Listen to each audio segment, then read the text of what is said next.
I want to thank the community liaisons for being a part of this. Zoe Walker, they're ongoing for the 5th and the 6th. Oh man, I don't know. But here is what I want to say beside our thanks. There we go. Dora, thank you, Reed. That's great.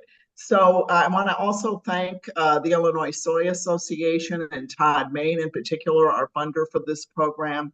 And finally, I want to thank all of you for all of our communities for hanging with us across the 16 weeks. I'm really looking forward to seeing what you all have come up with as your broadband action plans. And of course, we remain committed to your progress. And I want you to know that if you need to reach out to Reed and me specifically over the course, that would be great. I will also say that Bill Coleman is going to be retiring, so you don't have much more time with Bill.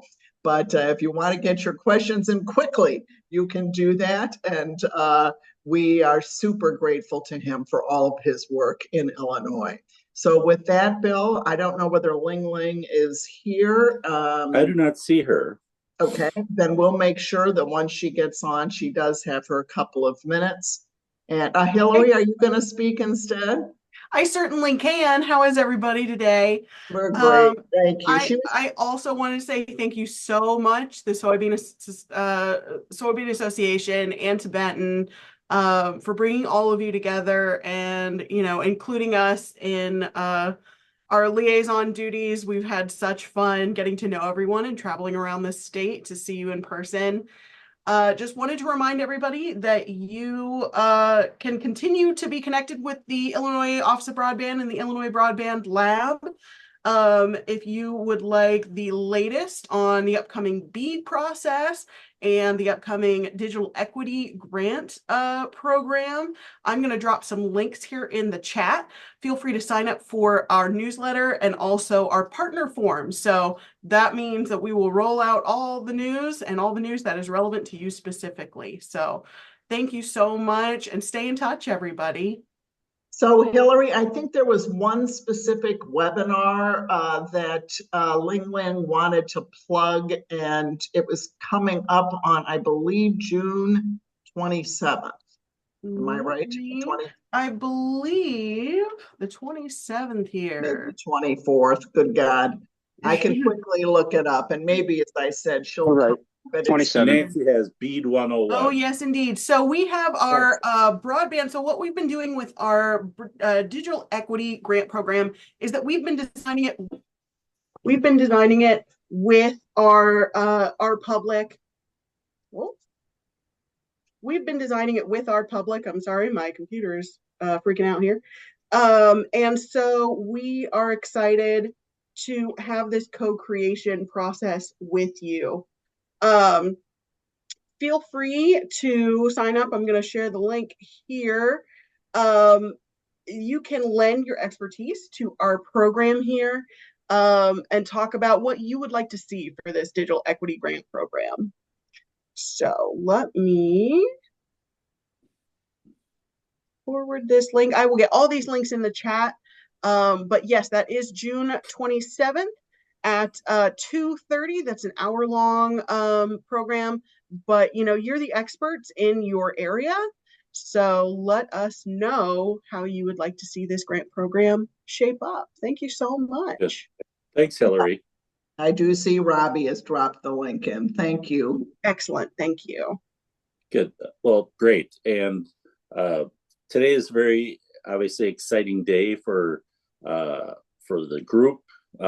Know that this is, kind of just like every commencement exercise, this is not the end, it's the beginning kind of thing. And so we know that your plans are dynamic and you're going to be responding to circumstances on the ground and through these various programs and providers.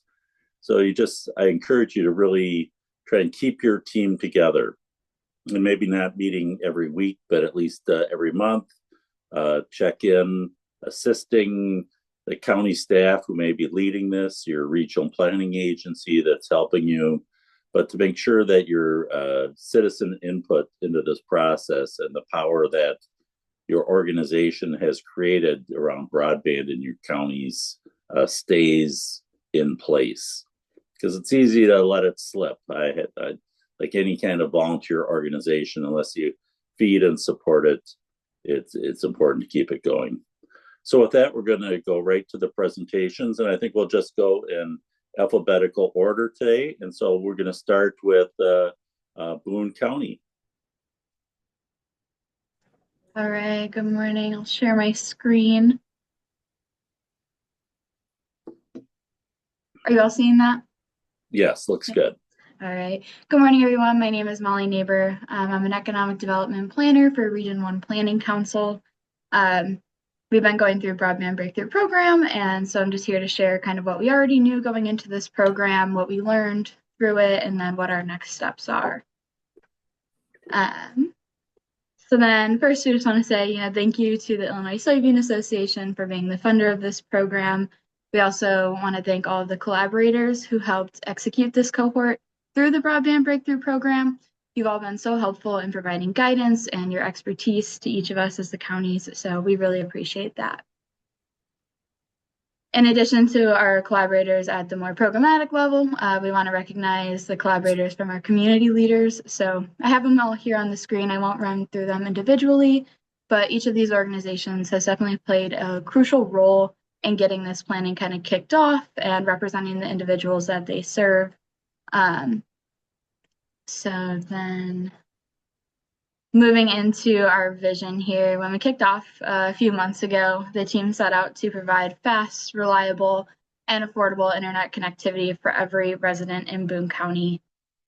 This vision has largely remained the same and is consistent and supported by the data and the surveys that we've evaluated, but we also recognize that connecting the entire county can be a pretty tall order, so this will definitely continue on past this program. We also are cognizant that businesses are not included in this vision, and so that's something that we still want to take into account as we go through our next steps as well, and include them in the next piece of our broadband planning and implementation. Similar to our vision, we have the goals here on the screen. We decided to break those up into both short and long-term goals. And we did this because we know that there are kind of immediate items that we want to accomplish. And then there are items that we want to accomplish in the coming months. So starting off with our short-term goals, we're prioritizing a strategic planning exercise for broadband infrastructure expansion and digital equity. So we've heard this from many of our regional community leaders that we need to see a larger planning exercise executed. And then we also need to incorporate digital equity. So it's not just going to be that infrastructure, but it's going to be digital equity as well. And then we'll also be cultivating partnerships with our ISPs to be best positioned as we possibly can going into the Connect Illinois Round 4/BEAD grant opportunity. And we know that the state has been leading kind of the cohort in that BEAD program implementation. And so we want to be prepared when those applications roll out here in the next few months. And then moving to the long term, we want to emphasize again that, we want to connect every single resident in Boone County and make sure that they have fast, affordable, and reliable internet connections. And then that'll be something that we continue to work through even past Broadband Breakthrough. And then our last long-term goal is to advocate and prioritize fiber connections over other solutions. So members of our community, both the leaders and the people who did the survey, indicated that fiber is probably the best solution given our terrain, and then just like the reliability that happens. And so we want to make sure that we're advocating for those fiber connections over other types of technologies in the future. Here's kind of an overview of what informed our goals. I'll talk about each of these individually on the coming slides, but we utilized previous broadband surveys that we did, stakeholder subject matter expertise, mapping tools and exercises, and then Broadband Breakthrough survey findings. So as far as previous broadband efforts go, the City of Belvidere passed a resolution that states that the city will support efforts to ensure available, reliable, and affordable broadband in North Central Illinois to give residents access to educational, economic, and information opportunities. So this just kind of underscores the urban center of Boone County and their commitment to broadband expansion over the last few years. In light of that resolution that was passed, there were a few previous surveying efforts that were done. So the first one was done in 2022. That was Broadband for All. And then there was another survey done in 2023. So going into this program, we had a good idea what residents want. They said that reliability is a huge concern, affordability is a huge concern, and just availability. And so all of those things were affirmed through this process as well. Moving on to kind of our mapping exercises. So this is one of the first maps that we were looking into. I have displayed like the census data for areas without an internet subscription. And so that's kind of the colorful, the blue and the orange. And then I also have areas of environmental justice concern. We knew that we wanted to go after grant opportunities, and CJUS is a big part of that Justice 40 initiative. So we wanted to understand kind of what the demographics were of our county. And so what this showed us was that even in the urban areas, that's where our lack of subscription is the most. And those are primarily not covered by that BEAD funding. So we knew that this was going to be a larger effort than just this going after BEAD funding. We needed kind of a larger strategic plan going into this. And then this one represents our BEAD eligible areas, or Connect Illinois Round 4 eligible areas. This was definitely all of the BEAD maps, the FCC maps, the draft project area units, which I have on the screen, have been really instrumental in determining what kind of connections already exist and what kind of grant funding we can go after in the immediate term. So we'll be continuing to map new data as it comes in from the Illinois Broadband Lab, as well as the FCC, as we see the challenges kind of being approved at the federal level. And then this map specifically has been really useful when we're communicating with our community leaders, because not everybody is super dialed into BEAD. And so they don't understand that maybe BEAD doesn't cover every single portion of a county, but rather those more the unserved and underserved areas. So yeah, this has just been really helpful when we're talking about what kind of funding is coming down the line to those kind of larger community leaders. And then now moving on to our survey findings through Broadband Breakthrough. When we started looking at our survey results, we wanted to understand who our survey respondents were, what they were saying, and where they were coming from. So this on the screen kind of demonstrates that who. We had 225 unique survey responses, and here just kind of breaks down what those results were. We're not particularly surprised at these results, but we definitely want to see more representation from the business sector and from the agriculture sector. And so in the future, we might do some more like strategic outreach for those two different sets of people. Perhaps the agriculture one will be in a different time of year. I think that this time of year was difficult for some of our farmers to dedicate the time to submit those survey results. So in the future, that would be some additional surveying that we do to get feedback from them. This represents the what of our survey results. So again, we're not super surprised at the number of individuals who use the internet for communication purposes, or like the social media, those kinds of things. But we do recognize that activities like education, healthcare, home-based businesses, and remote work are really essential, and they've been advocated for at kind of our county level in general, and like our elected leaders. And so this helps support that increased investment in broadband beyond just grant funding, cultivating those public-private partnerships as we continue through our broadband planning efforts. And then looking at the where of our survey results, on the right-hand side, I just have a heat map of all of the results that we had, the ones that were okay with their information being shared, of course. So we had 111 homes that recorded their internet access, and 16% of those reported no access to fixed internet.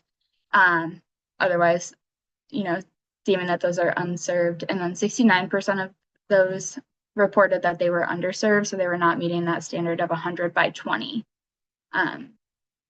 Again, we might go out for more of a targeted survey result or survey response just in the southeastern portion of the county, maybe northeastern portion of the county, where we didn't get a whole lot of responses from this survey. So then here are some specific comments that we found pretty interesting, impactful, or that really just represented things that we already knew. On the right-hand side, there's just a pie chart of what our broadband survey reoccurring concerns were. And so we see a lot of people emphasizing that they have slow internet.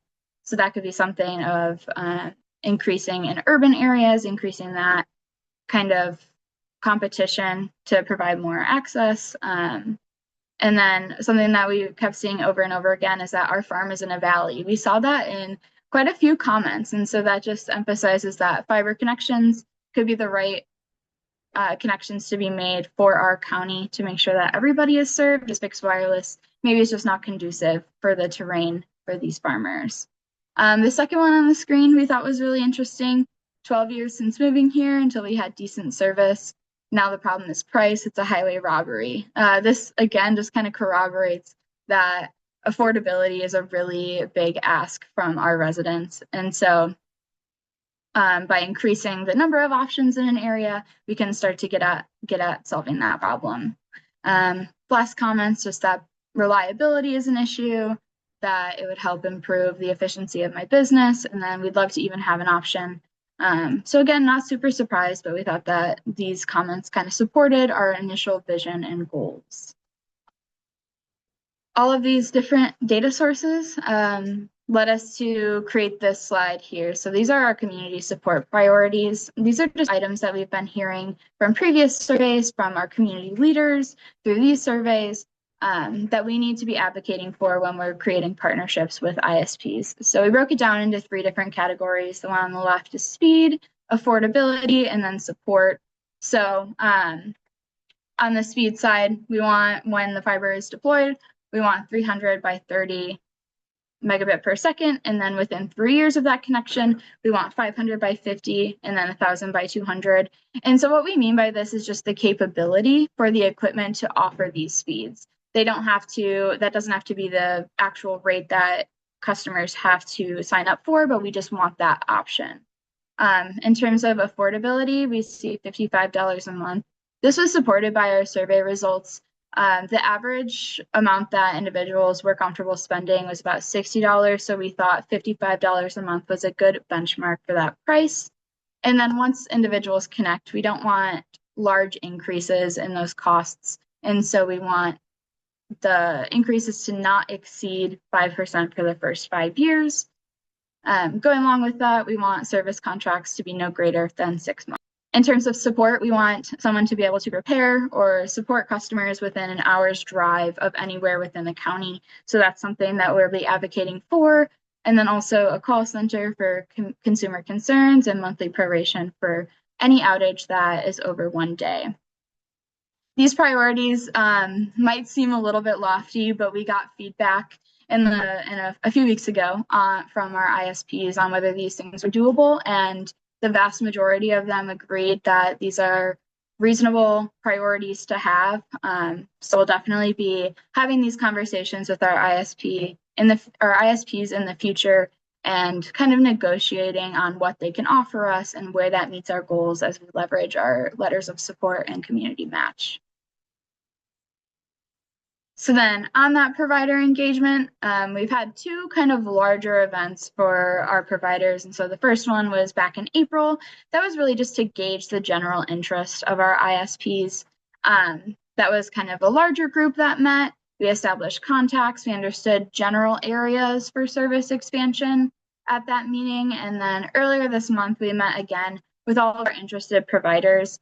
And here we communicated that slide that was just on the last screen. So those things about speeds, affordability, and support, and got feedback from them, got consensus from our community leaders. And then we went into hearing about B plans from our internet service providers. We really just wanted to make sure that every single area in the county is going to be covered by, every single eligible area in the county is going to be covered by a BEAD application. And so we wanted to have those conversations and understand where our providers were interested in and where they weren't. Then kind of just moving into our next steps here. These are all going to be happening at the same time, essentially. So Region 1 was recently awarded a digital equity capacity Kickstarter grant. And so we're waiting for that to kick in, hopefully on July 1. And that'll include a few different activities. So the first one will be critical service gap mapping. That'll be compiling the maps that we already have with some new data on like fiber connectivity locations from a third-party software. And then conducting civil engineering. So we're hoping to get a consultant to tell us the best connections to connect our prioritized areas where we've identified those gaps. They'll put out a request for information, RFI, for ISPs to submit their interest and their cost on what it would be to connect those actual locations that we've identified. And then going after other funding opportunities. So that could be subsequent waves of BEAD funding, that could be federal programs. There's one that we're interested in, the USDA Broadband Technical Assistance as well.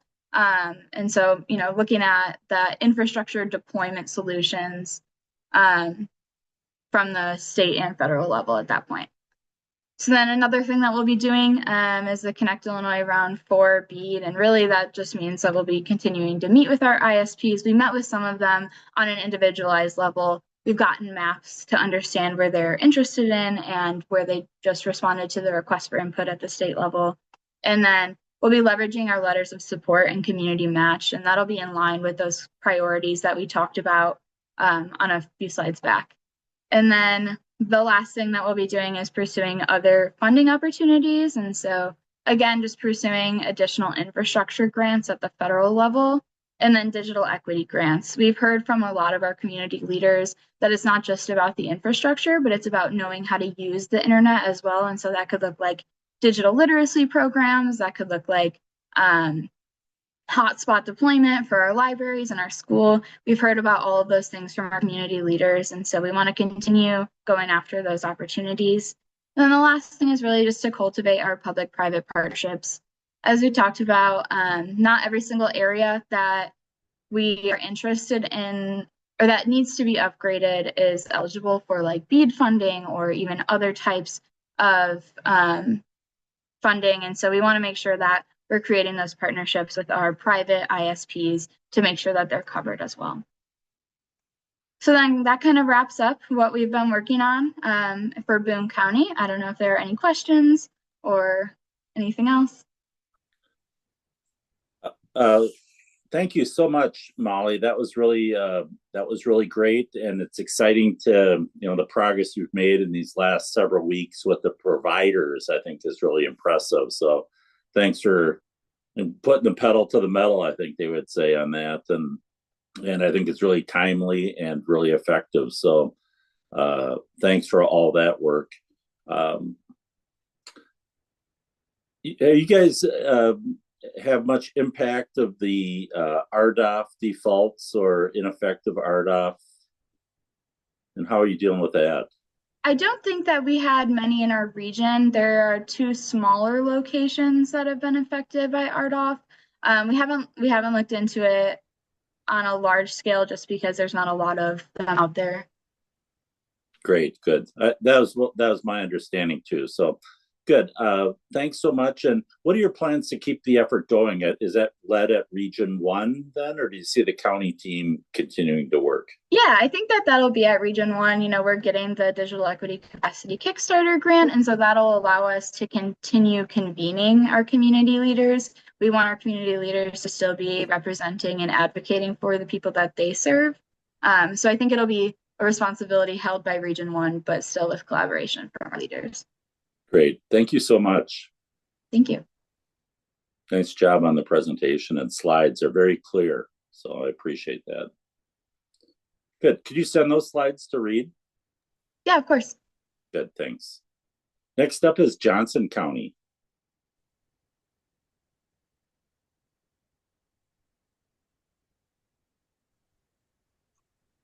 Let's see. Are we able to see it? Yes, looks good. Okay. Good morning, everybody. Jody Johnson. I'm with Johnson County, the Broadband Committee. Work with the University of Illinois Extension. I'm the county director, oversee Alexander Johnson, Massac, Pulaski, Union County. So, see if we can get this to cooperate. So, this is our broadband plan. Once again, like I'm sure everybody's going to do, is we want to thank our sponsors for this program, especially the Illinois Soybean Association. So these are our team members. Mitch McClellan is our Johnson County. He's the treasurer for the county, but the chair of the committee. And I won't say everybody's name, but you can see we have a strong participation from all of our school districts in the county, and as well as other members in the community.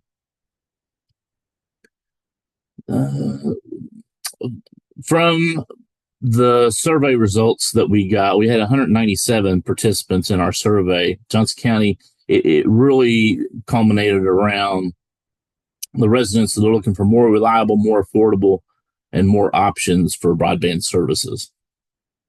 Here's how we concluded that. Just some of the comments that we had.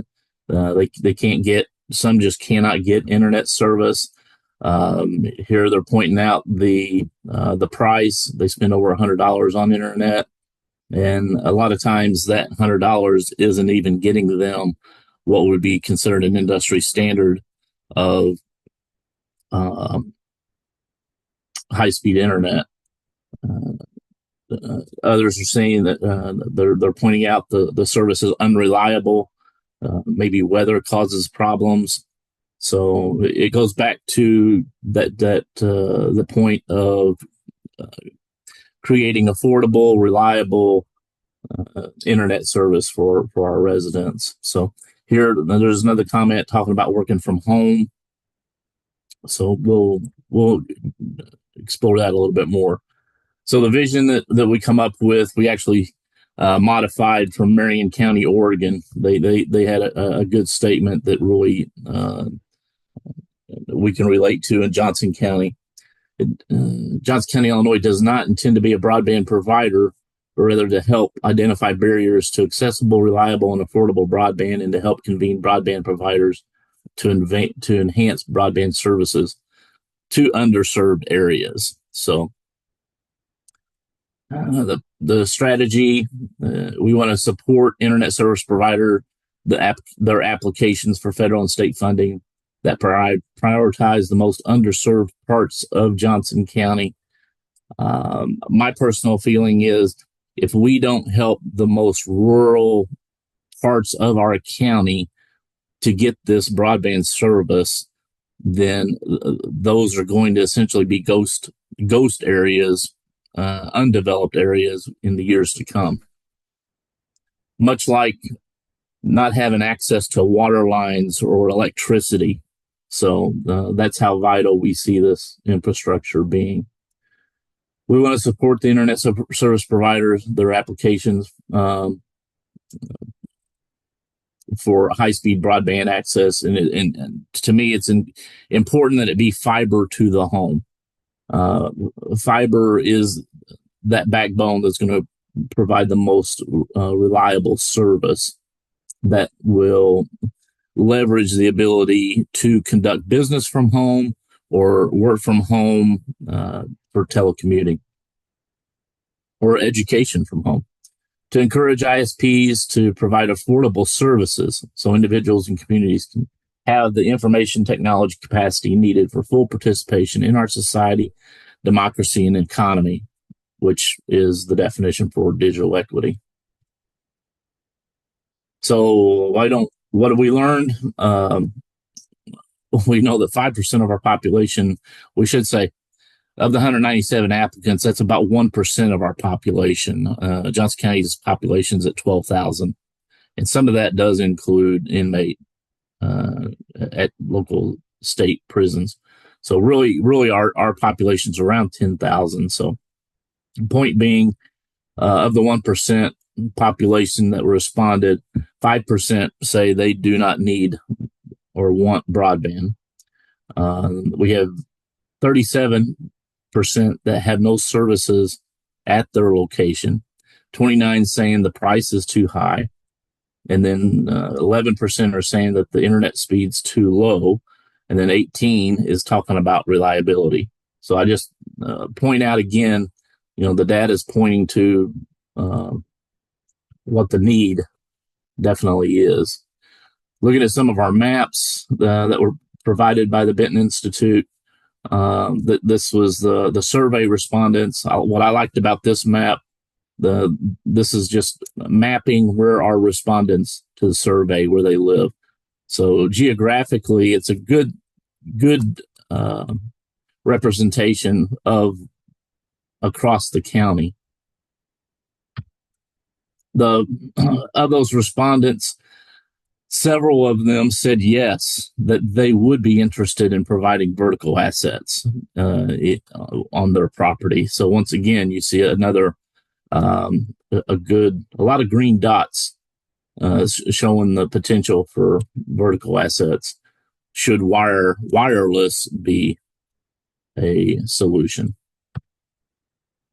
This is the fixed internet, the infrastructure that exists now, some of the underserved locations. So just pointing that out. And then the BEAD eligible area for the respondents in the survey. So the number of people that responded to the survey that will fall in those BEAD eligible areas. Key survey findings: 95% of the respondents took the survey from their home, and then 8% responded from their businesses. 17% of the respondents took the survey for their ag or farm business. Some reported other types with their home. 64% reported having a fixed internet connection. 58% respondents reported their willingness to host equipment on some sort of vertical asset. What are they using the internet for? 55% said that they're accessing government information. 69% doing typical video calls, social media, emails. 45% were using it for higher education, K through 12 services. 67 reported internet for healthcare. 35% for remote work, telecommuting.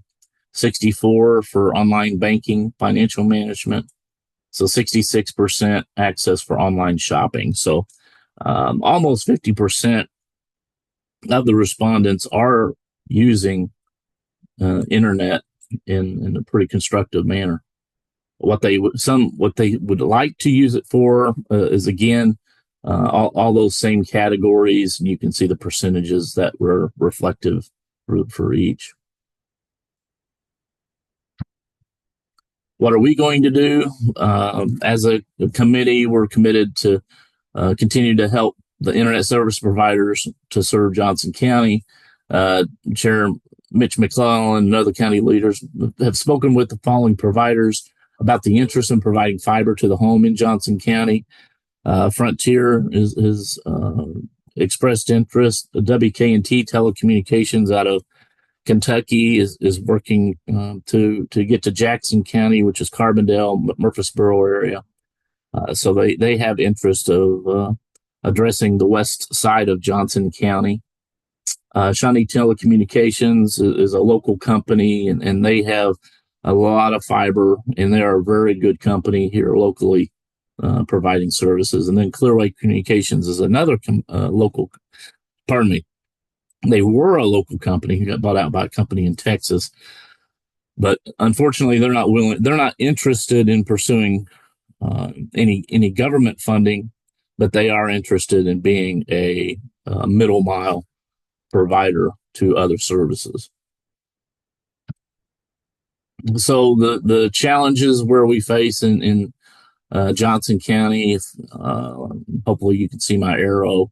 This part of the county where it says Simpson is really saturated with Shawnee telecommunications, and they actually have fiber in a majority of this rural. It's a very rural part of Johnson County, so there's most of the households are covered with fiber to the home there.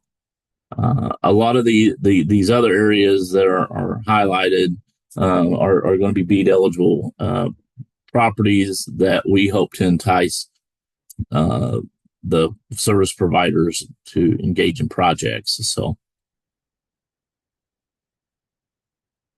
strategies for Johnson County.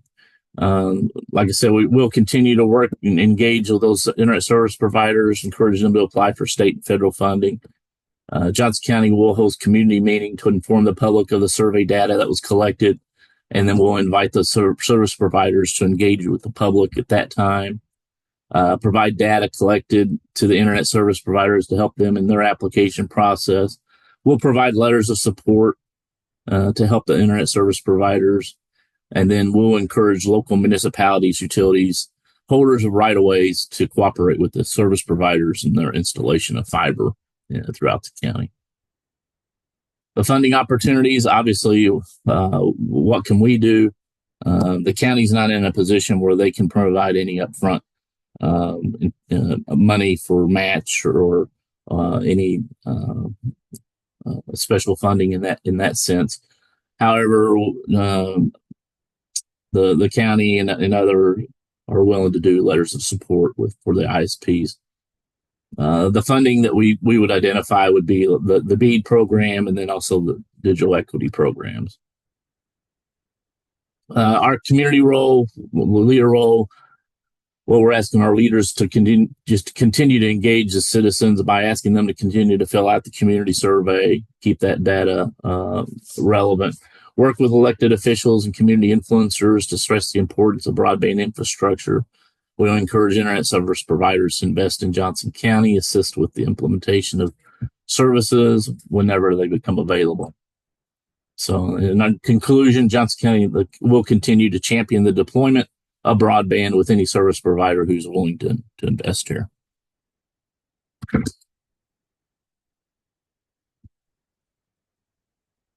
And I'll take any questions if anybody has. Hi, Jody, thanks so much for the presentation. I think it really is scaled appropriately to Johnson County's capacity and idea about how to participate. I really appreciate you stepping into the breach here the last month or so with all the county moving going on and Mitch's duties rearing up to take his time. And so I know you've got a good core group of folks there that have worked on this and we'll keep that going.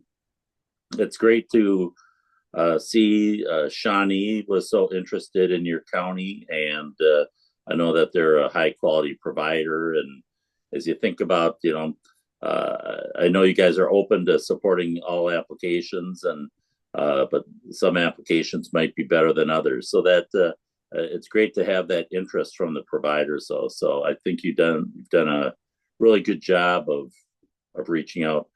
I really liked your use of the maps from the survey results. I think that was really illustrative. And, I know you're a fiber first guy, but you may find that there's some, quick solutions for folks with some of that vertical real estate you're talking about that can be really used by a fixed wireless provider in the short term. And then, really good luck to them as they try and compete against fiber as they go, but providing some short-term relief for sure to folks who don't have a fixed connection right now. So those are my comments. I really appreciate your time that you've put into this. I think that was great. Thanks, Bill. Good. I don't see any other questions. I don't know if they're in the chat. I'm only on my little iPad here. So when people talk about mobile devices being compared to a computer, my use of when I'm trying to work on my iPad alone, always a challenge. So Reed, let me know if you see anything that we need to respond to. All good for now. Good. Well, let's go to Lawrence County.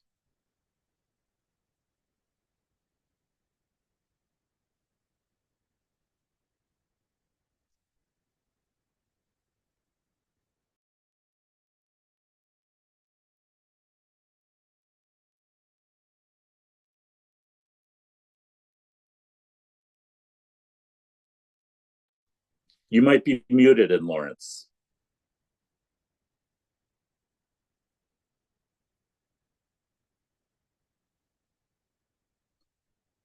Because we're not hearing you.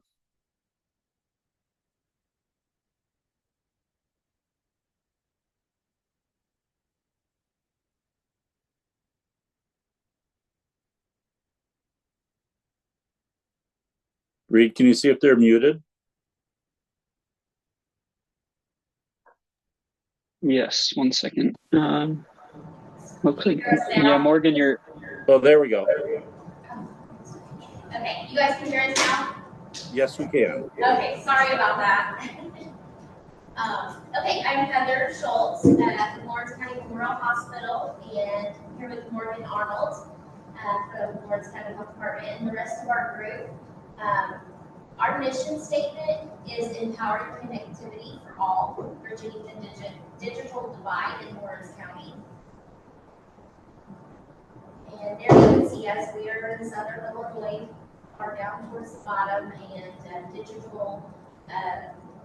We do a lot of digital in the community, and our program funders, collaborators, and stakeholders. These are the ones we worked with, and without them, we couldn't do this. So we appreciate everyone's help, including the program funders and the collaborators, Illinois Extension, Benton Institute. You guys have been a great help to us. This is our team. I'm not going to read them all off, but this is our broadband group that has been working to make this program. And it's a group of us, all different stakeholders in Lawrence County, and we're looking to bring the internet to Lawrence County.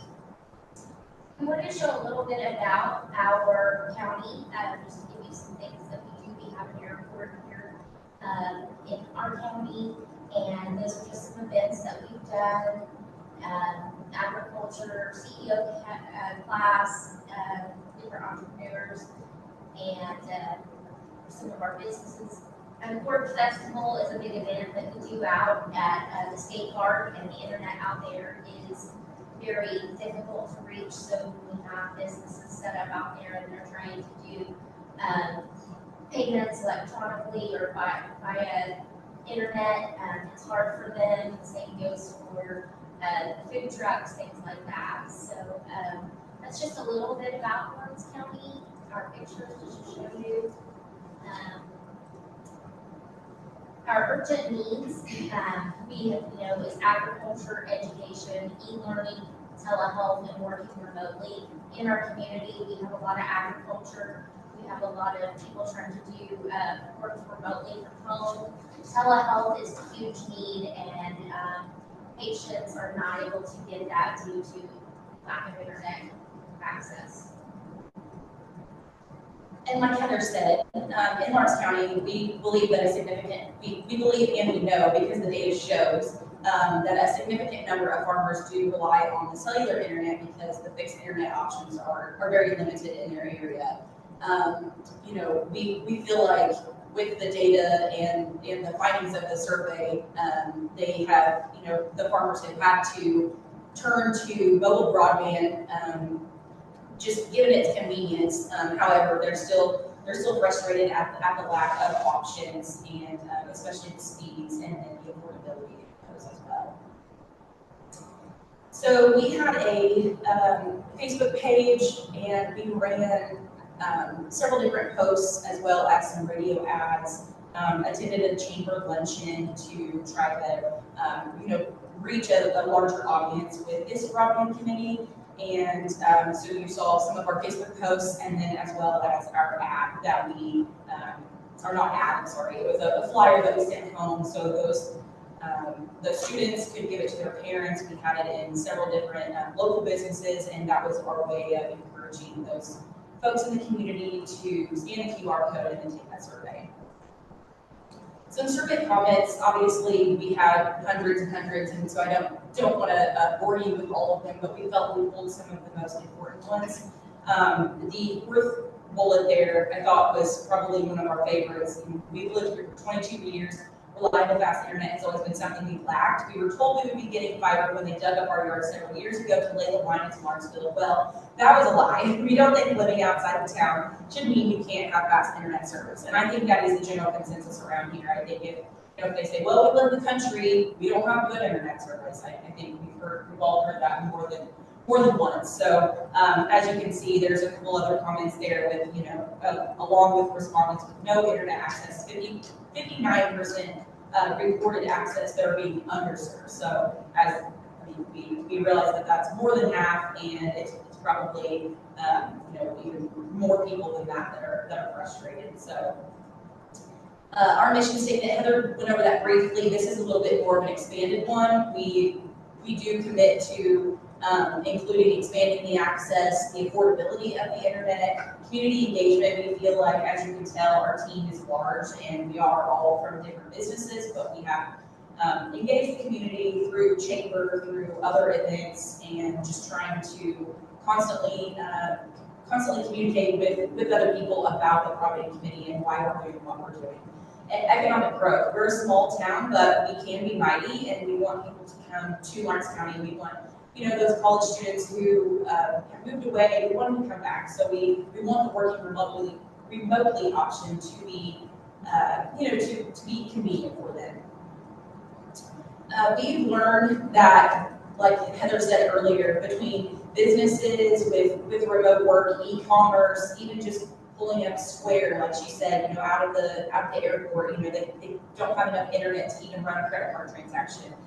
Farmers, we have several forward-facing farmers who are in the precision ag, and we're very farm-focused here, and we all know we like to eat. We all know we keep farmers around and keep those farmers happy. So residents, just in general, we have a lot of people who need to check their bank accounts, need to, their children like to play games online, they want to watch their favorite show, things like that. And then of course the most important, well, I say most important because I want all of our children to have great education. They certainly, they don't have the resources, and the e-learning classroom, online experience just is not there. And as a parent during COVID, that was very frustrating. And having, 2 kids at home that needed to learn, and then while my husband and I were also trying to work from home, it was a challenge. So I know a lot of other parents were feeling the same. Some of the maps that we have gathered through this, we'll scroll through them quickly here. Basically just showing the underserved areas and the fixed internet versus underserved, and where we have like the fixed internet options. So several of the maps leading into our key findings. Yeah, those were our maps. I'm not going to bore you with all that portion, but some of our key findings, like Morgan just said, home opportunities. That is huge in Lawrence County, and I think it is more and more all over. And people are not having reliable internet. Residents miss out on work from home jobs. They remote employment options can be limited, and then that hinders the economic participation and flexibility. E-learning challenges, as she mentioned, the kids. There's a lot of at-home assignments now that it didn't seem to used to be like that. Kids are going home with iPads or tablets to do their homework, and if they don't have the internet, then they can't do it, and that affects the future of our kids as well. And then agriculture impact. Farmers rely on digital tools more than I knew when I started this program than everyone. I didn't know how much farmers relied on these tools, and it affects their, it affects everything. The crop management, profitability, I learned on that there's different ways that they have internet tools, they can be like 5% more profitable on certain things. So that's a huge finding that we learned. Our targeted areas is agriculture, rural, and residential, which that is what Lawrence County is. And our strategies, our infrastructure investment, working on funding collaboration with different organizations, our stakeholders here in Lawrence County, public-private partnerships, that's partnering with local government, which we've reached out to some local government, working on different things we've come across that might slow us down in the process of getting the internet that we need. So we're working on that community engagement. Lawrence County is huge on community engagement, and we've gotten a lot of feedback from the community, the businesses, and they're all on board wanting to help and do whatever they can to get internet to Lawrence County. And then digital literacy programs. We would like to implement educational programs to enhance digital literacy. That gives the residents the power, like we can teach them how to get on and book a provider or a doctor's appointment, or how to get on and check their rate statement, things like that. So policy, again, advocate for state and federal policies, that's a huge one. I know Joe is working a lot on that and is still working on that along with other people. The funding opportunities, the BEAD is one, of course, we are looking at the digital equity, and then USDA Community Connect is funding opportunities, along with local opportunities that we have. We met with Wabash Co-op and Frontier back in April, early May, and those seem to be Frontier. They had really good information on Wabash Co-op. They were farther booked out. Frontier's trying to work in our communities to get some internet, but they're limited as what they can do as well. So the continued communication, we do plan to continue with this committee, and I think we've all built a strong enough relationship, and we're all passionate about the broadband in Lawrence County that we are going to continue this work.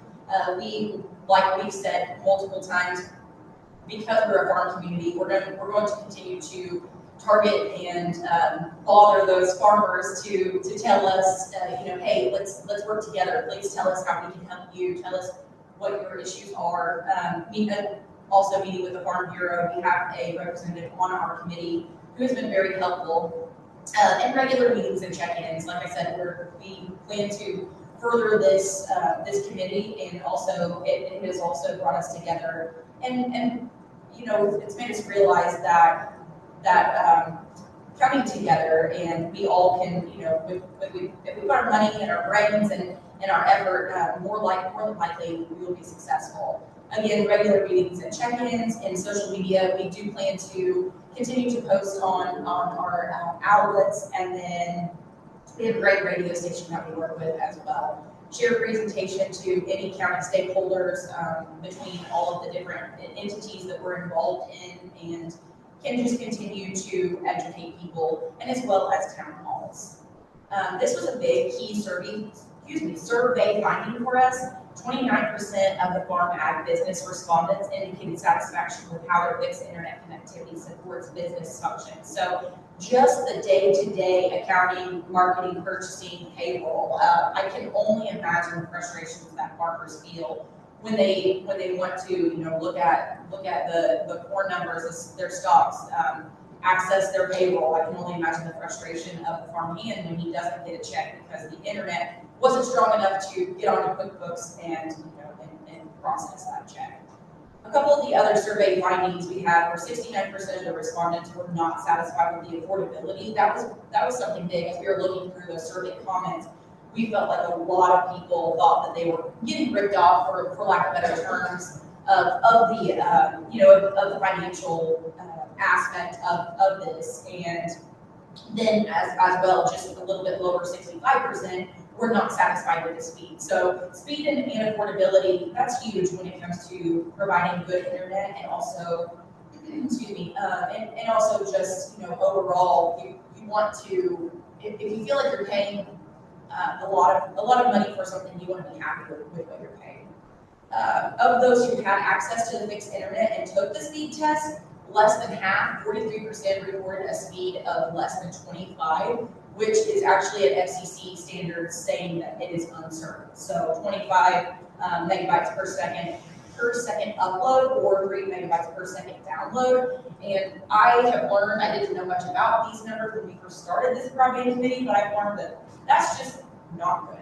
So we're certainly hopeful that we can fix this. Community involvement, joining the broadband committee, assisting with distributing our message and the importance of gathering data. Like Morgan said, we're going to continue to be involved in the community, let people know what we're doing, what we're going for, how they can help, any information that we can have to help us in the community. Thank you very much. Any questions? Thank you so much for the presentation. That was really nice slides. I really appreciated your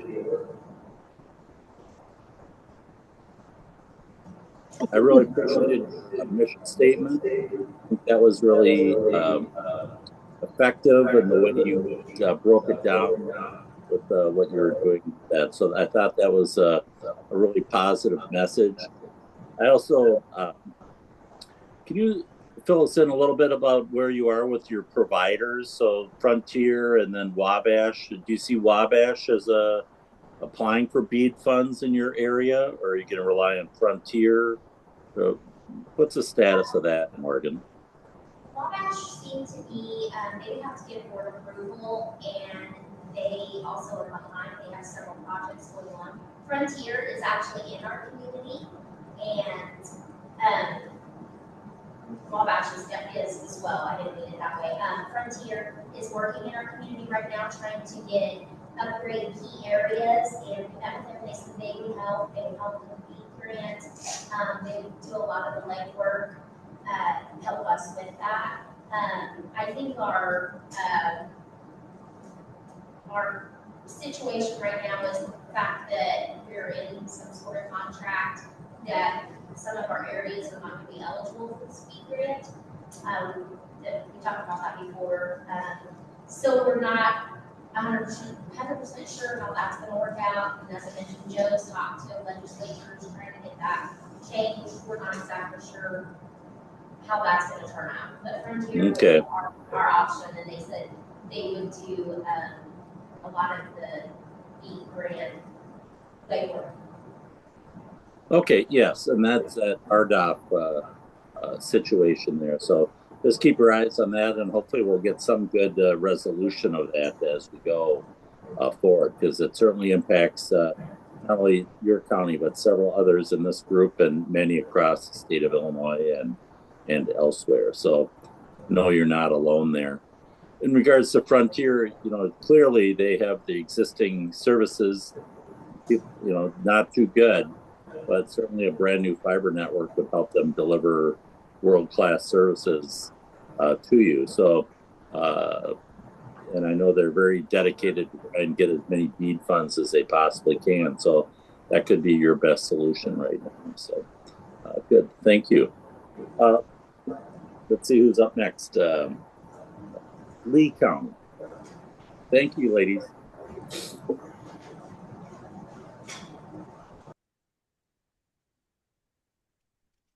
Lee County.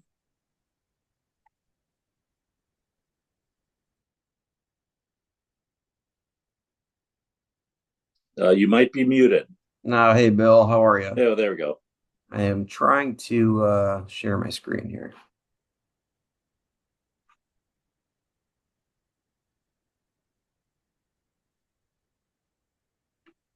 How's that look? Looks great. Thank you. Fantastic. All right. Well, you know, good morning, everybody. It's been a journey here for the last 16 weeks. I do want to, as everyone else said, thank Bill and Reed and their team and the Illinois Extension team with Nancy and you know, all the players that were behind the scenes getting the survey data together. The mapping together, that's a big haul, and it's a big commitment for all of our teams, but as well as your guys' team. So thank you so much. Thanks to Illinois Soybean Association for funding this program, and I think everybody here is really excited to see what transpires and what the next phases are for everybody.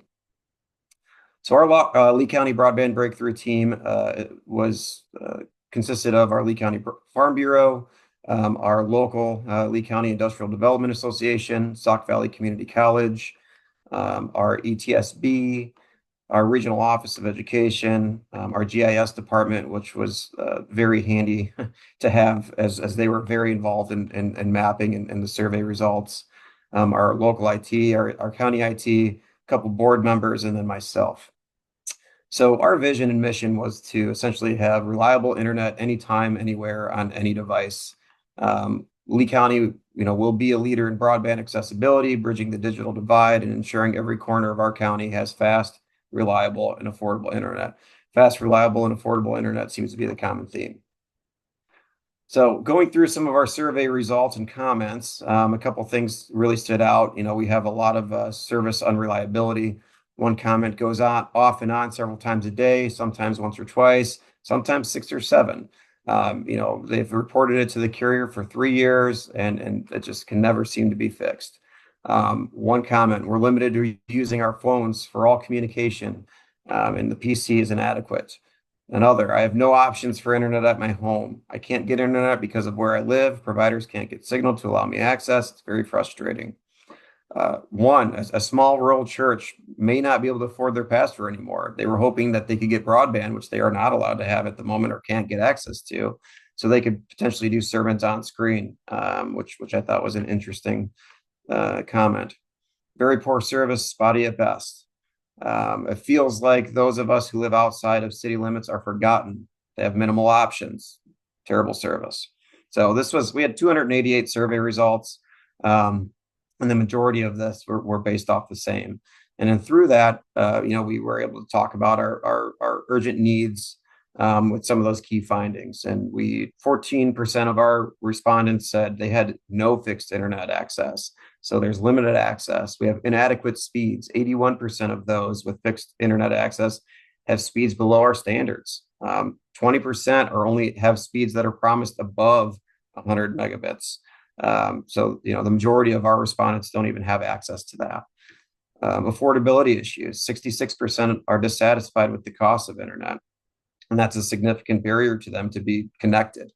Reliability concerns: 58% report unreliable service, impacting students, businesses, and residents needing telehealth services. Widespread dissatisfaction. So 61% of our respondents were unhappy with their internet speeds, and 77% resort to cellular data, which I thought was interesting. So 77% of our respondents have to use cellular data to supplement their inadequate internet speeds. So with that, fast and reliable internet is crucial for education, economic growth, healthcare, and community participation. We see an immediate need for investment in broadband infrastructure because it's essential to bridge the digital divide and ensure all residents and businesses in Lee County have the connectivity they need to thrive. So what we learned: the Lee County Broadband Breakthrough Initiative revealed critical insights into our region's internet connectivity challenges. We learned that many residents and businesses struggle with inadequate internet access. There's significant gaps in both availability and speed. And again, continued affordability is a major concern, and it's impacting the ability to commit fully to participate in the digital economy. So we see that with our ag businesses across the county, as well as other businesses as well. Survey highlighted the widespread reliance on alternative, often inadequate internet solutions, such as cellular connectivity, and that's due to the lack of robust fixed connections options. So an overview of a few other things and some of our priorities that we've come up with is we need to expand our broadband infrastructure. So we need to expand our goal is to expand fiber optic networks and other high-speed internet infrastructure to underserved and unserved areas.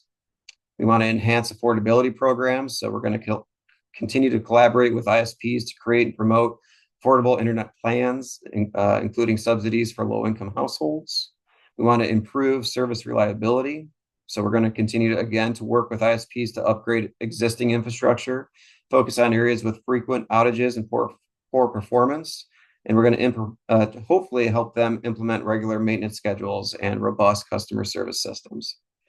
And then with that, as well, we're working with these ISPs, that's continuing to leverage our public and private partnerships. So we want to build partnerships with local businesses, our educational institutions, and the ISPs with ourselves to assist in developing these broadband expansion plans and continue to work on all these priorities that we've just set forth. So going into some of our maps, again, we had 288 respondents from the time we received the collection of results from the Illinois Extension team. This is one of the maps that we've had that was given to us, and you can kind of see the areas throughout that where our survey results came in. The majority of the dots up on the north east corner of the county is from our biggest population center of Dixon and the surrounding areas. And then we have Amboy towards the middle, Paw Paw, and some of our other more rural areas that have kind of sprinkled in. With those survey results, these were the identified unserved and underserved locations. There's much more than that throughout other mapping systems that we've had, but these were through the survey results that we've been able to identify through there. And interestingly enough, even in our Dixon, which is our county seat and highest population density, there's still a lot of unserved and underserved locations within there, even though there is access to higher speed internets and fiber internet. And, that goes back to affordability concerns throughout. On this map, again, we had some of our rural survey respondents able to select if they'd be vertical hosts for us. We have quite a few that would be, and that's going to help us continue to put that puzzle together as we're trying to create internet access through multiple ISPs throughout our county. And this one is the biggest impact to us as we are looking through our maps. As you can see, the majority of Lee County is in a BEAD proposed project area. And with that, there are already pre-challenged, unserved, and underserved locations throughout the entire county. So we know that we have a very significant and high chance to work with multiple ISPs to create access in every corner of our county through some of these BEAD funding projects and other federal and state projects and funding sources. The fun part is you can see this huge cluster just south of Amboy there of pre-challenged, unserved, and underserved locations. And in there, it's a area called Woodhaven Lakes. And throughout the summer, we have folks that come, an influx of population to Woodhaven Lakes. And at sometimes it could be up to upwards of 30,000 people that head there during the 4th of July and other events. And there is one tower that is in the area, and when there's an influx of folks, there is no internet service. So it's pretty significant to see that this is already in a pre-challenged location, and it's highly identified. Some of our key survey findings, again, limited internet access. Many residents and businesses lack adequate internet access, with significant portions of the population either unserved or underserved by fixed broadband services. With that, there's inadequate internet speeds. The majority of the internet connections experience speeds that fall below the FCC standards, impacting their ability to perform essential online services. Most folks said they can't even stream. Affordability issues. A significant number of respondents are dissatisfied with the cost of the internet service. So indicating that affordability is a major barrier to accessing reliable internet. And that goes back to the city of Dixon, which is our county seat and has the largest population in the county that has multiple internet options. There's still affordability issues there, which is affecting folks to be able to access internet and high-speed services. Reliability concerns. Frequent outages and inconsistent performance are common. Widespread reliance on cellular data. Due to the inadequate fixed internet options, many residents resort to using cellular data, which is often more expensive because they're using added on their data plans, and it's also less reliable. So this is creates a significant impact on daily life and business. So for within various sectors, including education, healthcare, and ag, and small businesses throughout our county, it limits their productivity and growth potential, which is something we would really like to overcome. So our provider interview summaries, we've been in constant conversation with roughly 8 regional ISPs throughout our county and within neighboring counties. With that, our team had created an RFI and it sent that out to 8 of these regional internet service providers. And those responses are due back June 28th. We've already had some folks that are commenting back with some questions and making sure that they know that we've received them. With this RFI, we really got very granular with some of the questions that we wanted to get information on to make sure that we are partnering with the right ISPs throughout our region and backing the proper BEAD projects. As we know, a lot of these companies are working through different BEAD projects currently, especially with the announcement of the new BEAD phase. So what are we going to do? We created a couple strategies. We're going to continue to build the public-private partnerships and funding utilization.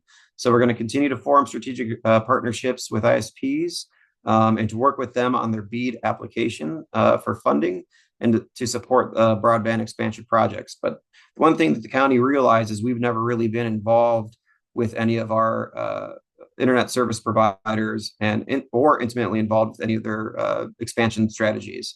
So through this process, we realize that needs to be a bigger focus for us to be collaborative in their efforts. Strategy 2, we want to target infrastructure investment. So we're going to prioritize infrastructure development in the identified unserved and underserved areas highlighted in the BEAD proposed project area, which again, fortunately and unfortunately for us, is about the entirety of our county. But we're going to focus on deploying fiber optic networks and other high-speed broadband technologies in these critical zones.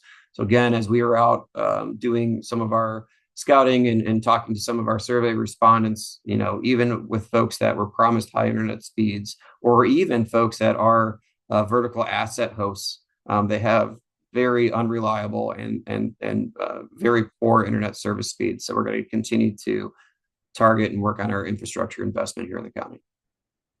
Strategy 3, we're going to leverage vertical assets for enhanced coverage. So we want to utilize, again, these farm sites and other vertical assets that are willing to host broadband equipment. We're going to continue to collaborate with the local farmers and property owners to install the necessary infrastructure on these sites, while working again with strategy 2 and making sure that this infrastructure is up to par to meet some of the current standards and that we're looking to make sure that those are our goals. Funding strategy for broadband expansion in Lee County. So given that a significant portion of Lee County falls within BEAD proposed project areas, our funding strategy will focus on maximizing the utilization of BEAD funding. This will involve forming strategic partnerships with ISPs to pool resources and expertise. By collaborating with the ISPs, we can leverage their technical capabilities and infrastructure while supplementing project costs with BEAD grants. So additionally to that, we know that that's going to be our first priority, but we will continue to actively seek out and apply for other state and federal grants with our partners as they arise. In conclusion, Lee County Broadband Breakthrough Team is dedicated to ensuring fast, reliable, and affordable internet for all residents and businesses in Lee County. We're going to prioritize infrastructure development in our unserved and underserved areas, leveraging BEAD funding and forming public-private partnerships with our ISPs. These partnerships and our team is committed to the establishment of robust supports, to creating and establishing robust support systems to maintain reliable and fast internet service. With these actions, we aim to bridge the digital divide and foster a more connected and prosperous community.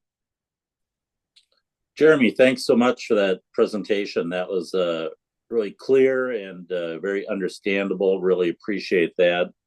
I think that's a smart idea with that you have these 8 providers to do that more formal request for proposal or information kind of process to help sort out those providers and so on, and to be able to make choices about which ones are fit your criteria for moving forward. So it's interesting in this day and age, you don't see a map usually that's so clean, right?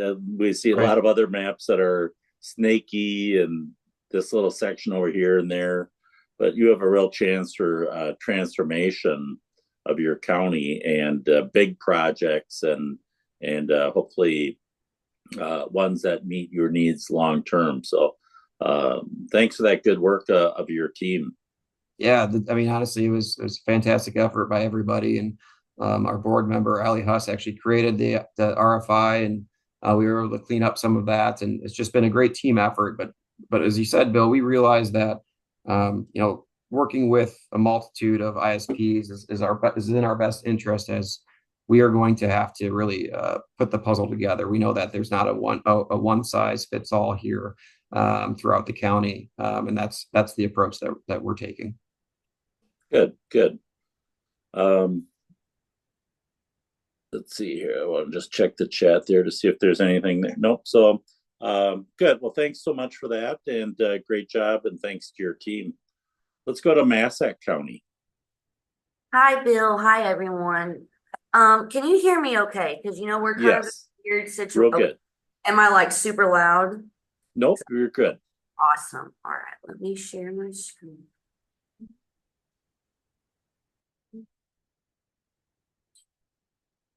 Okay.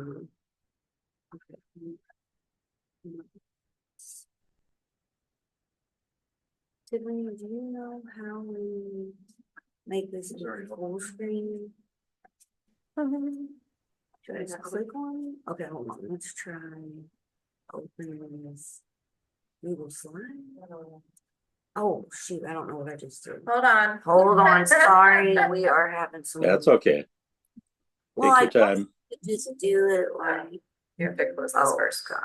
Public computer at the community college. It's a little challenging. Yes. Thank you, Nancy, again for talking me through and babysitting me on some stuff here, as always. So, okay. My name is Kaylee McGinnis. I am one of the team members for Connect Massac. And I just want to say thank you to everyone, all of the program funders. Thank you to Bill and Reed, Nancy, Devin and Shabika, Dora, everyone that's been here throughout this whole process and program. I have learned so much. I came in thinking one way, and now I've come back out of it thinking a different way. And up until even Tuesday, I've been upset about this whole RDOF situation. We all have. And after talking with ConnexCon, I think we have found a resolution to that situation. So, it's just, things are moving fast. We're constantly meeting with people, and I'm really happy for the future of where Massac County is going with broadband infrastructure. This is our team. I mean, would you just look at this? I mean, we are so proud of having this huge team. Everyone has worked very well together, which has allowed us to get things like this done. We have been all over the place. We've been to Kiwanis, we've been to Rotary Chamber meetings. Me and Tiffany did a radio interview. We've gotten the news media here, and we really worked hard to push our survey out and get feedback from the public, which I think we did a really good job of. Our mission statement is to reduce the digital divide and provide residents of Massac County with reliable and affordable high-speed broadband internet. Equitable access strengthens our community, promotes economic development, and enhances educational opportunities. And our vision, short and sweet, to bring fast, reliable, and affordable internet to every home, farm, and business in Massac County. So, our urgent need, if you look at the map here, these are our served, unserved, and underserved. You can see the green is clustered in really at our incorporated areas, except for Joppa over here on would that be the west side? Yes, the west side of the county. There isn't any green out there at all. This map is very alarming in a lot of ways, but our community survey revealed that 71% of respondents who took the speed test with a fixed internet connection met the FCC standard for unserved and underserved. This map reaffirms these results and illustrates rural Massac County's inequitable access to affordable, fast, and reliable broadband service. if you look down here, I have a few comments of people that kind of bring life to, and as throughout the presentation, you'll see that I have kind of sprinkled comments. We had 143, actually 8 pages worth of comments that I've sprinkled throughout the survey and data results, to kind of give them more of a life, more, a real feeling to them, and bring someone's experience into what this data is trying to show or illustrate. So next slide. Our priority strategy: 1, cultivate public-private partnerships with ISPs. 2, letters of support. That's a whole process in and of itself. 3, to create the Massac County Broadband Grant Program. And then 4, something I say a lot every time we go for a grant is hurry up and wait. It's an oxymoron. You got to hurry up and meet a bunch of deadlines and get a bunch of documents in, and then you have to wait at the same time and figure out, well, are we going to get awarded this? What's going to happen next? So recurrent themes in the survey comments, I read every single one of the 143 comments, and I went to work labeling them. And some of the most recurrent themes throughout these were people felt like they had no options.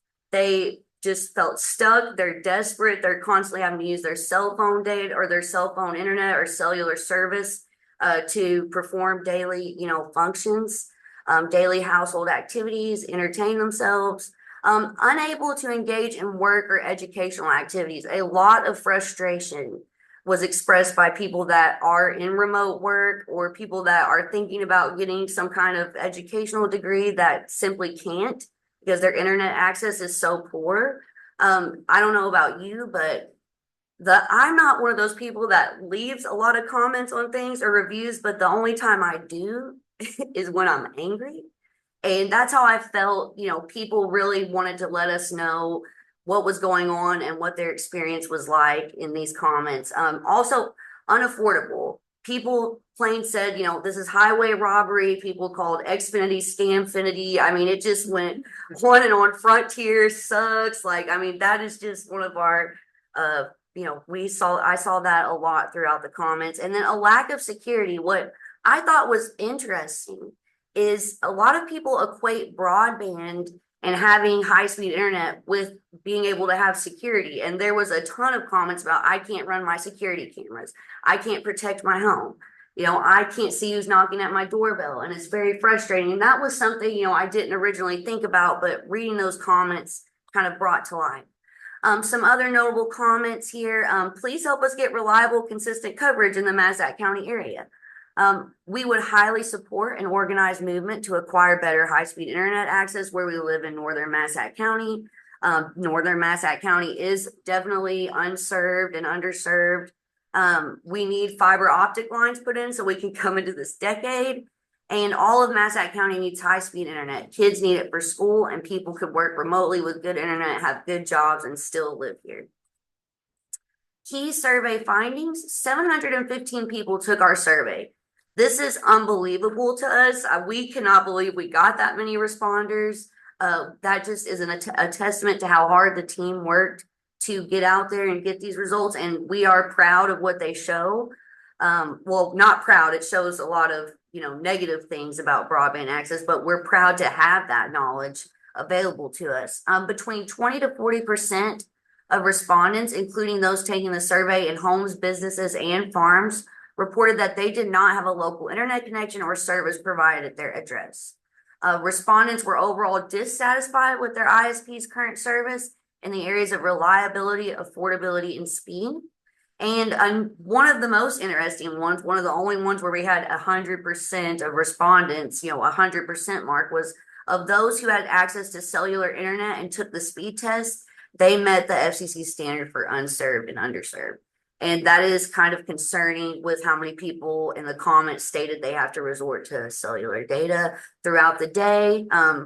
As you can see here, some of the comments, it's costing a fortune. The internet in rural Massac County is slow and expensive. We are not rich. That's why we live in rural Massac County. So some of the data, I've compiled some of the survey results into some charts here to kind of, back up my claims on the key survey findings. of 49 farm and ag entities who answered this question, 20 stated they had no access.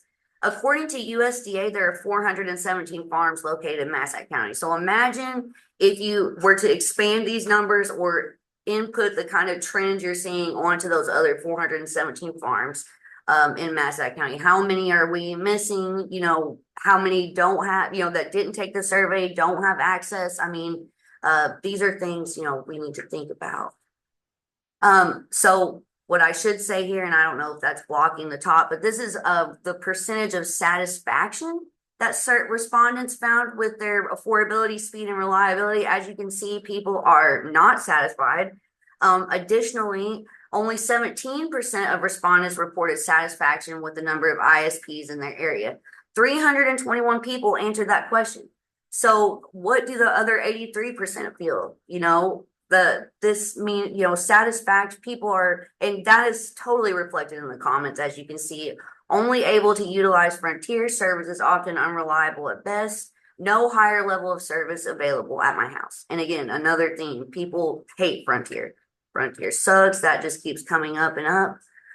This is okay, I actually can't see what this says, but I'm pretty sure, okay, this is the fixed internet speed test results. So out of 31 respondents, 29 reported needing to resort to cellular data for internet. That was 94%. Again, you know, that is reflected. We have 100% that took those speed tests showing that they were unserved or underserved by FCC standards.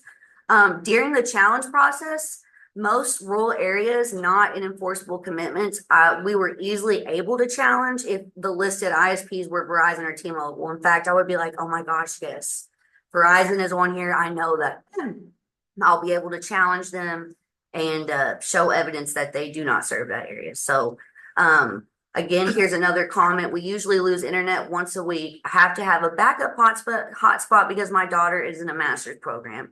This is not something we want to see. We want people to be able to get a higher level of education here in Massac County. Why don't you have fixed internet? So as you can see here, affordability, lack of service, and lack of service options and speed rank amongst the highest, reasons for reticence to fixed internet. Okay, I saw in some other presentations, people talking about Starlink. This person has said, I hated to make the switch to Starlink because of the cost, but I don't really have any hardwire options at my location. And I've heard bad experiences by customers of the local wireless internet service providers. So again, that's what'll get you in a small town too, is what people hear about you. Your reputation precedes itself. Moving on. So these are the, okay, actually, let me see. Okay. This, I cannot see. I'm so sorry. Let me move that. Oh, maybe it's too big. I don't know. I thought I did have a label on this, but this is the fixed speed test results again. We have the lag time is what is very interesting to me on this. 149 out of 180 who took the speed test met the FCC standard for lag time.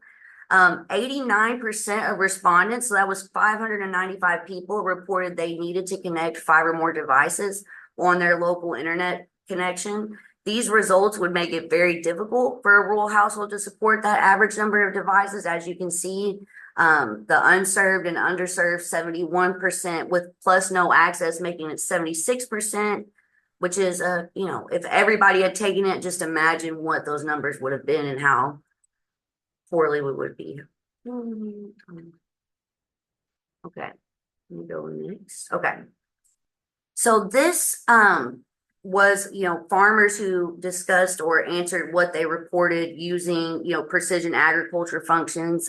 No current use now, as you can see, is one of the higher choices, while advanced use is one of the lowest. That's something we hope to change, especially since 74% of ag entities surveyed reported a willingness to host vertical assets. So I believe these numbers could go up.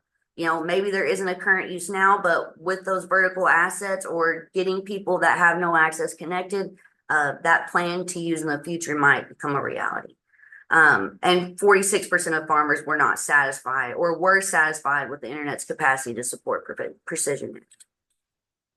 Okay, so current uses, we have in the highest online banking, communication, healthcare, and online shopping.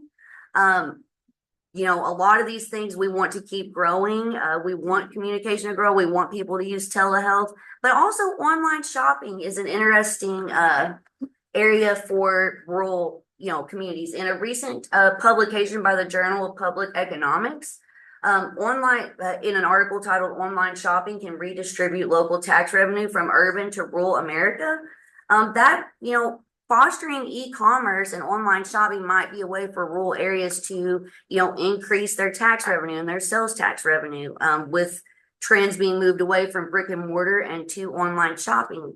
So I thought, you know, that was kind of interesting. 88% was pretty high. And then hope to use, you know, obviously the low or some of the highest for our security, workforce, and remote work, home-based business and education. These are all things we want to grow. And the fact that people hope to use them, and these are one of the highest amongst that, mean that we have a lot of economic development opportunities, workforce development opportunities that could be grown through connecting people to better broadband. So what are we going to do? Our target areas, and right here, this is our map of the unserved and underserved areas. Target areas would be places with no access, unserved and underserved areas, agricultural areas, especially since, you know, 74% said they would be willing to host vertical assets on their properties. And then areas not under RDOF enforceable commitments, since we kind of know and have talked with ConnexCon, and we know that they, you know, as far as, you know, they've said to us, plan to fulfill that commitment. We, you know, we're very happy with our conversation. We don't feel like we need to focus on those areas so much. It's the other areas of the county, kind of really from right here. If you can see my mouse all the way down through here, that's where we need to focus. Okay, priority strategy 1, if you can see, that's Bill right there. That's us all together at our, you know, big meeting. And with Johnson County, there's Midge and Jody Johnson's over here somewhere. But so our priority strategy 1 is the team will contact all relevant ISPs and get a working list of those who plan to apply for BEAD funding.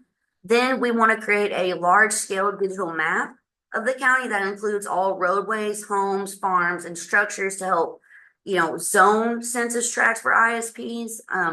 Coordinate a 1 to 2 day meeting with ISPs applying for BEAD funding, or, you know, that can even encompass those that want to focus on target areas as well. The reason this is becoming the first step is because we realize, you know, we've had a lot of meetings. People are already asking for letters of support. So this is something that needs to be done, you know, as priority number 1. During the meeting, we want to just kind of put that map up there and work with the ISPs to zone, you know, those census tract areas for broadband deployment. Priority strategy 2, so create a task force. Here's some examples.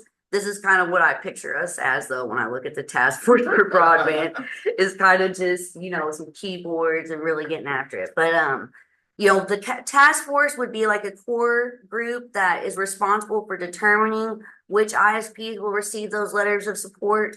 After the determination process, the task force will seek out letters of support. And as Bill had stated before, you know, one ISP had over 100 and something letters of support. That's something, you know, we want to try to accomplish too. The team will come in and help with that with their organizations, you know, local churches, you know, any relevant key stakeholders providing those letters of support. That will be the task force responsibility.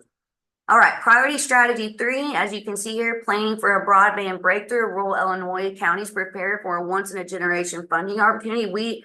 This is a once-in-a-generation funding opportunity, and we want to create our own broadband grant program to help offset the additional costs for ISPs, especially those targeting the rural target areas. Funding will be granted to those who have either applied for BEAD funding or focus on those target areas. And we have thrown out the idea of potentially hiring either an easement enforcement officer or something kind of equivalent to that to monitor the phases of broadband deployment and to map out all the infrastructure and assets that kind of go along with this deployment. That is something we think might be necessary. Amy Ferris, our highway engineer, she's awesome. She's working on a new permitting process, but you know, she has a lot of other things to worry about, and she can't just focus on watching these contractors come in and deploy broadband infrastructure.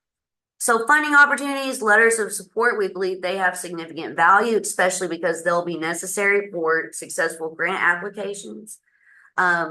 We hope to fund the broadband grant program, the Massac County broadband grant program, through ARPA funds and possibly energy transition community grant funds. We don't know. These are just some initial ideas we have right now. And one thing I thought was interesting, because me, I deal with the workforce development. If workforce development opportunities arise, or those conversations come out of these broadband deployment conversations, maybe our ETCG funds could help create corresponding trade programs, with that broadband deployment through the local school districts to kind of maybe get a workforce developed around that. What are we asking community leaders to do? Continue to update and engage with the Connect Massac Facebook page, provide a letter of support from your institution. We want to try to get, a cohesive message across all the organizations in Massac. So if we could have, our message, our vision incorporated into their literature or marketing materials, that is a goal of ours. And stick with us. Our work is not done. And in conclusion, so in light of our broadband survey results, combined with the educational content we've received from the Broadband Breakthrough Lab, the Connect Massac team understands that residents in the rural areas of our county do not have equitable access to the most basic broadband services. BEAD funding presents a rare opportunity to connect homes, businesses, and farms with affordable, reliable, and fast internet options throughout Massac. We are prepared to take full advantage of this opportunity and are committed to working together with ISPs to plan and implement a solution that will benefit current and future generations of Massac County. And then that's it. Thanks for bearing with me through all that. That was great. That was outstanding. Your slides are really excellent.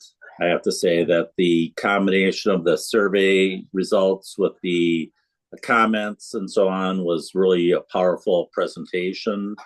I like the way that you used that the ag data that showed, that they're low adopters but have high hopes, and how do you, that the impact of bad broadband is really slowing the use of technologies that make companies inefficient. It's great news with Connexion on that they're going to follow through with their RDOF commitments. So that turns a big problem into a great opportunity, because they might also be interested in some of those non-RDOF areas because they'll be directly adjacent. So that's all really great to hear, and very powerful. So plus you guys had the best hospitality at when I visited there, with that big breakfast buffet, and that was super nice and fun, and a great group of folks from your counties, you and Johnson. So super nice presentation, and great to hear that enthusiasm, because that really helps carry the day when people know that the community is there to support ISPs. The ISPs put you up on their priority list. And plus, I like your that idea about the easement enforcement. I know that rights of way and easements were a big issue, and so that let's not just say, oh, we can't do anything about that. Let's promise people that people are going to dig responsibly, and set up a way to monitor that. And we've already found that that's already needed with what's already here. That our highway engineers already run into a lot of issues with some fiber optic lines, and they're nowhere near where they were supposed to be. Well, that's it's great to hear your response. I think that's really powerful. Good. So thank you so much. Thank you. And then last but not least, Vermilion County. All right, well, hello. I don't know if we can see what's going on here. There we are. First of all, I want to say thanks. All of us want to say thank you for the program. I think it's obvious that without the program, we'd be at the wishing stage instead of the doing stage. So this has been a fundamental step, and so as we go on, it'll probably reiterate that it strengthens our approach a great deal. The presentation you're going to see here is going to be emphasizing 3 points at the end. One is that broadband is fundamental. You've heard the phrase, reading is fundamental. Well, broadband's equally fundamental these days. It's not just about whether or not Johnny can get video gaming. It's about it's equivalent to, as one person said, getting electricity in the 30s, or even for my parents, they lived on farms without electricity or even indoor plumbing. So it is being taken for granted that we need it. It's fundamental. We also found out that there's a great need for internet service. And finally, that if we want to have strong main streets, if we want to have family farms, competitive businesses, we simply need to build and support this infrastructure. And that's what this presentation hopefully is going to demonstrate to a lot of viewers and people, and get their commitments to join together in one plan to get the county moving in this direction. So, man, I can't seem to progress here.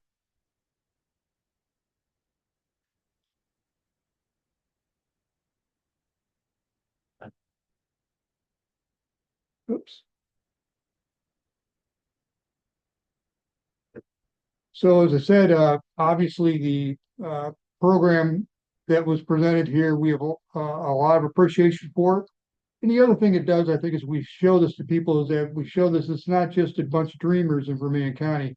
This is a widespread program that has got a lot of support, a lot of credibility, and it's very, very necessary if you go to compete in the 21st century. And so the next thing is our team. We have a broad-based team, and we have even more people involved here.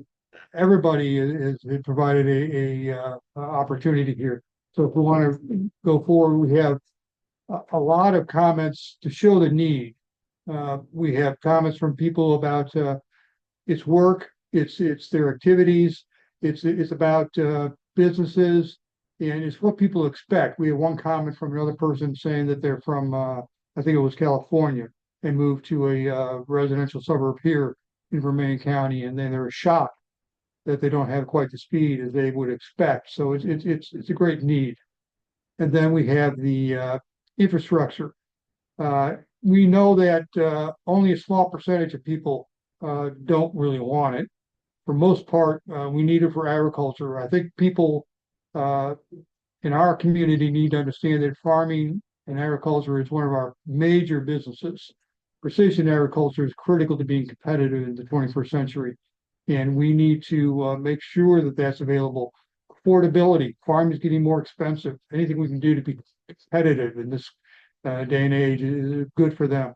Corporate business, we've just lost a major corporation, Quaker. That's 500 jobs. If we want to attract corporations here, they need to see this infrastructure. Broadband is just fundamental as the interstate or anything else that businesses are going to look for. We want to have telemedicine. We want to attract doctors and professionals to be here. And I think we're not going to get there without the fundamentals that they expect in any kind of a professional setting. We looked at our survey comments, and they verify the same thing. Again, we've had people unhappy with current providers, and there's a way to look at that too. From the provider point of view, who we engage with them, is that with the money that would be possibly afforded by the state in the grants, we will give them the tools to succeed. I know that I've talked to some providers in the past that simply wanted to provide great service, but they didn't have the tools or the money because they couldn't justify it. Corporations need to see a business plan and a profit margin level to get it done. This may be an opportunity for them to provide more quality fiber service, which is our goal. So I think not only do we have a need, but we have an opportunity for providers to show their quality and shine, and we want to engage that and present that challenge to them. And then, so our mission really is to provide all citizens, as you can read, with the reliable, speedy, affordable broadband connections. And again, we want to emphasize it's not just for Johnny playing games or Betty being able to play the video games. It's about business, farm operations, educational needs. That's one of our partners, DAC. It's an area community college. Our emergency responders, they have found their own resources, but increasingly residents need to rely upon and report crimes through the broadband opportunities and report events, security, excuse me, medical needs. Rural telemedicine is becoming critical for our community if we want to succeed. And again, that's a mission, is to provide that overarching infrastructure so that we can be a competitive institution. And then how are we going to get there? First of all, we need a feasibility study, and that was one of the topics of a previous program with this program with U of I in Benton. Is we were educated now. This program of educated is a great deal. We know a lot of the good questions I asked. We're not experts. I think a feasibility study is, as one person said, almost a grant application in a box. And it will teach us how we can actually provide good fiber solutions to every resident. And I think it's important. We're going to build up expectations when we start talking about fiber to every home. We want to do it right. This is only going to be the opportunity we're going to have in the very, I think in the near future, this is going to be it. We want to do it right the first time. We want to find solutions and not to have a halfway resolution that's going to just, I think, fall flat. We want to provide some funding, seed money for local providers. I think we can get some points for them if we show that we have community investment. We're looking for digital equity. We have a major community, Danville. East side of Danville is a glaring need for equitable access to internet and broadband. And we see that, and that's another way to get a partnership going with government institutions as well as providers. One opportunity we have as a strategy here is we have a building commission. Not every county has that.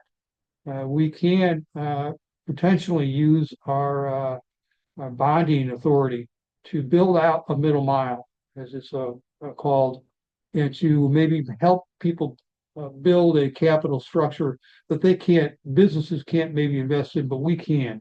And then we can maybe lease or rent it out and make sure that the bonds are paid for by that lease instead of tax money. We've used that model in building public buildings already, and it's very, very successful. So we can partner with the ISPs to do that.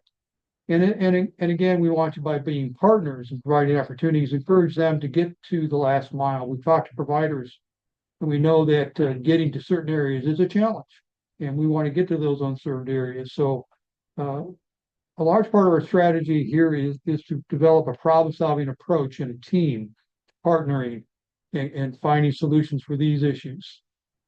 And we've learned that obviously, as everybody else has learned, there's large portions of the rural area there's no coverage. We even have an urban area that has a huge need, perhaps because of equity issues. We have other areas that have needs. We know that remote work is becoming more popular. We have actually people, as other counties have noted, come from more urban areas like Chicago. This is their getaway. We want to encourage that. Tourism, I think, will be encouraged. We want to get internet and broadband to our parks for a lot of different reasons, educational and tourism. Healthcare, I think, is overlooked, particularly when we get to some of the rural healthcare and maternal healthcare in particular. Coordination of those things are critically important. And so we surely can need more broadband countywide. And again, it is fundamental. One of the things that we found out that because we are rural, because we have a tradition of county government being less intrusive, we don't have the sort of what I call personnel infrastructure, the easement enforcement, we don't have zoning. Other smaller municipalities will have the building departments or the public property or public works departments. We don't have that as much. And so we want to, I think, look or we have to develop partnerships because we can't reinvent the wheel all at once. But going forward, to develop a 21st century competitive approach, if we want to replace businesses like Quaker, we're going to have to partner together to get an infrastructure plan and team together. So if we want to progress, we're going to have to go do that. We're going to be able to show that we have underserved and unserved in great areas. And maps can be confusing, like statistics.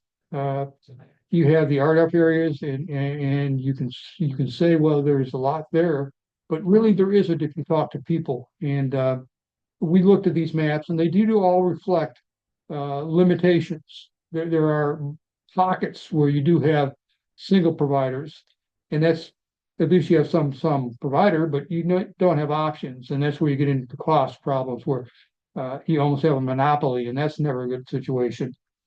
And then we show percentages of houses without internet access, and that's also kind of glaring. You can see a deep red in the middle there. I think that's probably the east side of our Danville situation, which is again very glaring. We have stories of individuals who run businesses. Our only local published paper, which is becoming a rarity, it's a very small community paper, has struggled to get that done because they are in a rural community, and yet they are a strong part of that community. So I think the broadband is critical for the quality of life if you want, again, strong main streets, strong family farms. That's where we need to go. Again, survey findings reiterate limited no access, and we have to answer that. Ag entities is critical. We talk about farm, and it's a large business here, and we keep reemphasizing, and we're going to emphasize that we have to make them competitive. It costs a lot to farm. We need to make that even more feasible. And we talk about strong rural communities.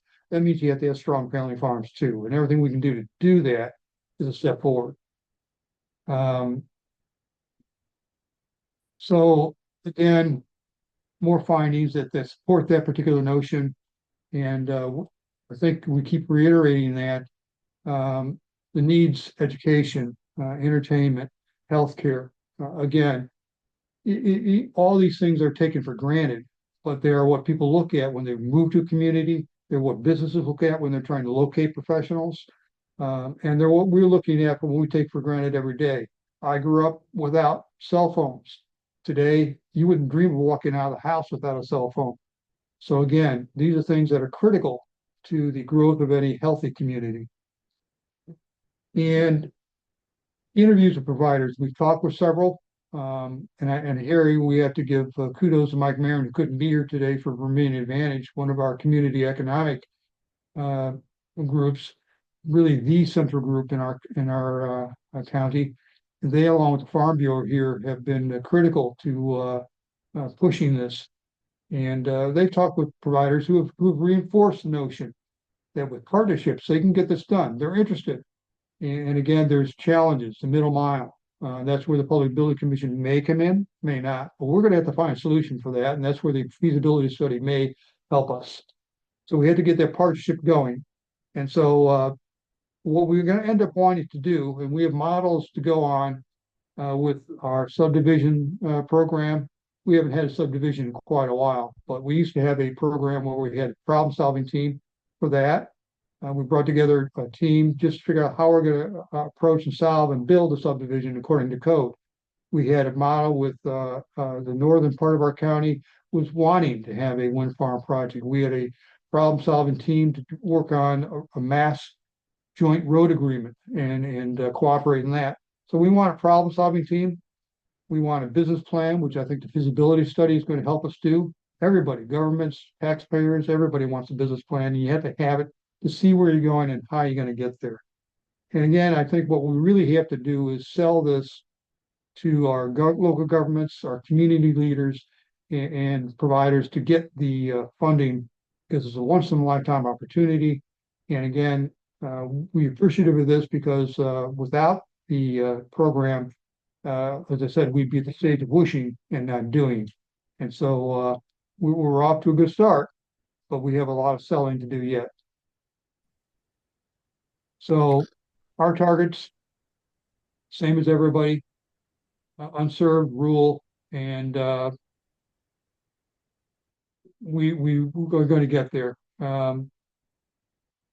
I said before, feasibility study, and again, articulating these, and I'm going to go a little bit faster over these because I think what we're trying to do is show we're going to sell this to our communities and leaders and get the program going. So we have these detailed steps which are more relevant to, I think, selling it to our local folks. We want to get a program where we can get funding for the feasibility study and also for the seed money. And so we can keep this operational and to really get them to buy in and invest in a problem-solving team approach. We are, by that means, trying to ask for people to support us. And again, I think wanting to have a very active problem-solving approach. And that's where we're really at.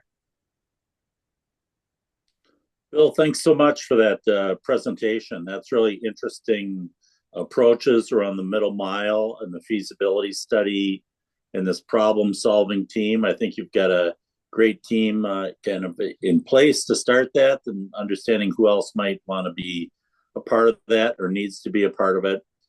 So I really appreciate the work that your team has done, and I like.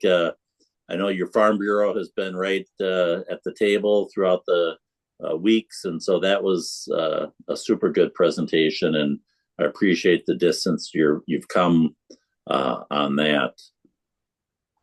I have to say thanks to everyone. I thought the presentations were all great, and I always it's funny as you probably go through some kind of emotional thing throughout this whole 16 weeks of where are we, and we're totally confused and don't understand this stuff, to a point where you're highly competent community leaders now, that you're well informed, you've got a great team and the right resources from your county in place to work on this over the coming months.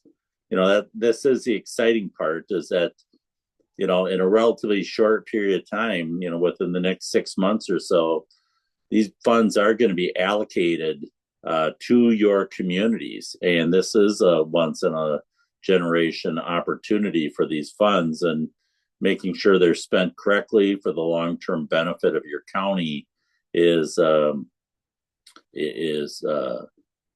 to be a big thing. And I just know that you're very well prepared to take advantage of this. And so it's really gratifying, I know, to me, to myself, and to our Benton team, and to our the soy folks and the Farm Bureau folks, and all the collaborators from Extension and Illinois State, and that the distance our teams have come and the strong foundations you've built for progress. So I want to appreciate my thanks. One of the beautiful things about being in a rural community is you don't really need a title to get things done. That grassroots efforts can make a huge impact, and I know you will. Adrienne, do you have anything, or Reed? Well, Bill, I just want to say I took copious notes, and I know that we're going to get all the presentations. Please, everybody, make sure to do that, because Reed and I have to report to the Illinois Soy Association about how you all have done. I note that Matt Schmidt put some congratulations into the chat, and I want to thank him for his support throughout the years that we've been offering these programs in Illinois. And I just want to say every single team had at least one fantastic idea. I know I don't have the time, but I do want to point out just a couple, and I don't mean to pick on you, but I thought that they were worth mentioning. I thought Boone County's really specific goals around speed, affordability, and support. Look, you know what you want to ask these providers for, and everything is a negotiation, but to have those speed benchmarks and the $55 affordability and the kind of service that you would demand, I think that's really fantastic. I agree with Bill that the team who was very, very vocal about having their own easement enforcement officer. That is something I know you heard from the Champaign County Farm Bureau about their efforts, and I think that's a really wonderful thing. And I also think that all of you who've talked with your providers, just the sophistication that you now have, as Bill says, with the data you've got, and that ability to be helpful to those providers who are eventually going to be the ones seeking those funds, whether it's through letters of support or the data that you've gotten through this. And in some cases, like with Vermilion, the willingness to actually give match funds or to, give what I would call match efforts. I think that is something that is really worth emulating. So I have been so privileged to work with this entire collaboration, and I do again want all of us to either virtually clap hands or to give a thumbs up to Bill, who's been an incredible leader for this program. So thank you all for being here. And Bill, you're getting lots of hands. So thank you again. I know maybe hard for you to see on your iPad, but yeah, I've really enjoyed our collaboration and the collaboration with everybody on this call who's been with us through the whole process. Okay, Bill, my God, we're a few minutes over, I know. Any final words? Reed, I know you're going to be following up with an email with everybody. Do you have anything else you want to say?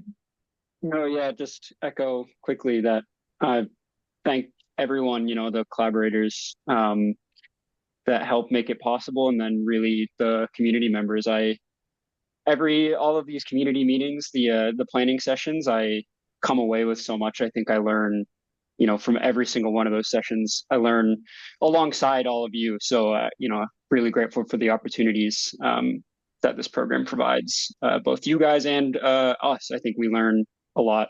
I certainly do individually, and I think as an organization, we take a lot away from what you guys do. I'll be following up with all of these presentations. Sorry, Adrienne. I was going to say, we may be back to some of you because we're going to do a program in Missouri coming up, and we always ask some of our team leaders from other states to come in and talk to them, and you may get a call from us, guys, so just don't be surprised about that, right? Okay. And one last thing that I dropped in the chat a few minutes ago, I kind of failed to highlight John Kostelnick's mapping analysis enough during those planning sessions. And I think it's worth all of you, especially the ones that have large agricultural areas, to go take a look at those maps. I'll drop the link again in the chat here. You can find them in that Drive, Google Drive link. Those will be great to kind of couple in to your presentations as we hope that they're, living documents. So adding that information will be valuable, I think. And I'll put that in the follow-up email as well. So thanks again, everyone. Yeah. And just to close, I just want to say that Reed is the new Bill. So, and he's learned a lot in the last year around broadband, and has heard many, many of my stories, and now is building up his own stable of stories of community success. But just know too that even though this 16 weeks is over, Benton Institute is still there. So reach out to Reed in particular as a point of first contact for assistance, information. My phone number is still going to be active, so feel free to reach out. It's always fun when people call me after a year or more and say, hey, what do you think about this? And so I'm always happy to respond there. Although as I get farther from the broadband world, I'll probably be less valuable as we go. But but just know that it's this is a long-term thing. You're in it for the next couple of years to see these projects form and be constructed and launch. And I just want you to remember the big influence that your team will have on on the future of your county. So when you look back in 5 years and it's all built and everyone thinks they always had broadband, that will be the transformation. Is people will never remember the struggle, they'll remember now the current situation. And so you guys will be responsible for the great progress. So thanks for your efforts. So one last thing, Bill. Sorry, I hate to have the last word. You do see in the chat that the Illinois Broadband Lab and Illinois Office of Broadband people are really also here for you. And I encourage everybody, if you have not already signed up for the Lab Office of Broadband and Benton newsletter called Illinois Broadband Connections. I think Reed will put that again in the follow-up note. But these are the webinars now that you all should be attending. And we talked about that at the beginning. Hillary, thank you so much.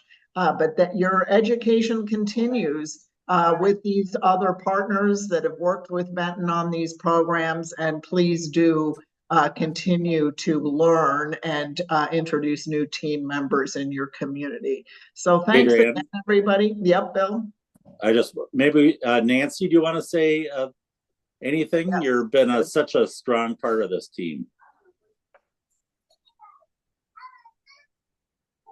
I think she put something in the chat. Now there she is. Yes, thank you. I really have just so much appreciated how lucky Illinois is. Our counties are so amazing. From north to south, we've got, I feel like all the different types of counties, and it's amazing that we've been able to come together and do this work with Benton, who is also in Illinois, and our Office of Broadband, which expands and works with Illinois Extension and the Broadband Lab. We're just all, I'm just feel very grateful that we can have strong partnerships to be able to assist the counties, and really just want to thank you all at those different levels for what you do. A lot of it is work of love and service, and I'm just honored to be among you and serve with you. Let's keep in touch and really full speed ahead and trying to continue to look to see what is needed and support all of our public and even those private entities that might be, you know, small businesses or medium-sized businesses looking to break through some barriers to build out. All of that, we can continue conversations and see how we can do education together and assist each other. And so don't ever hesitate if you have ideas on how we can all assist each other and continue to charter ahead together. That's real power. Power is together, and just such an honor to be with you. And thanks so much for all you do. Bye-bye. Goodbye, everybody. Thank you again.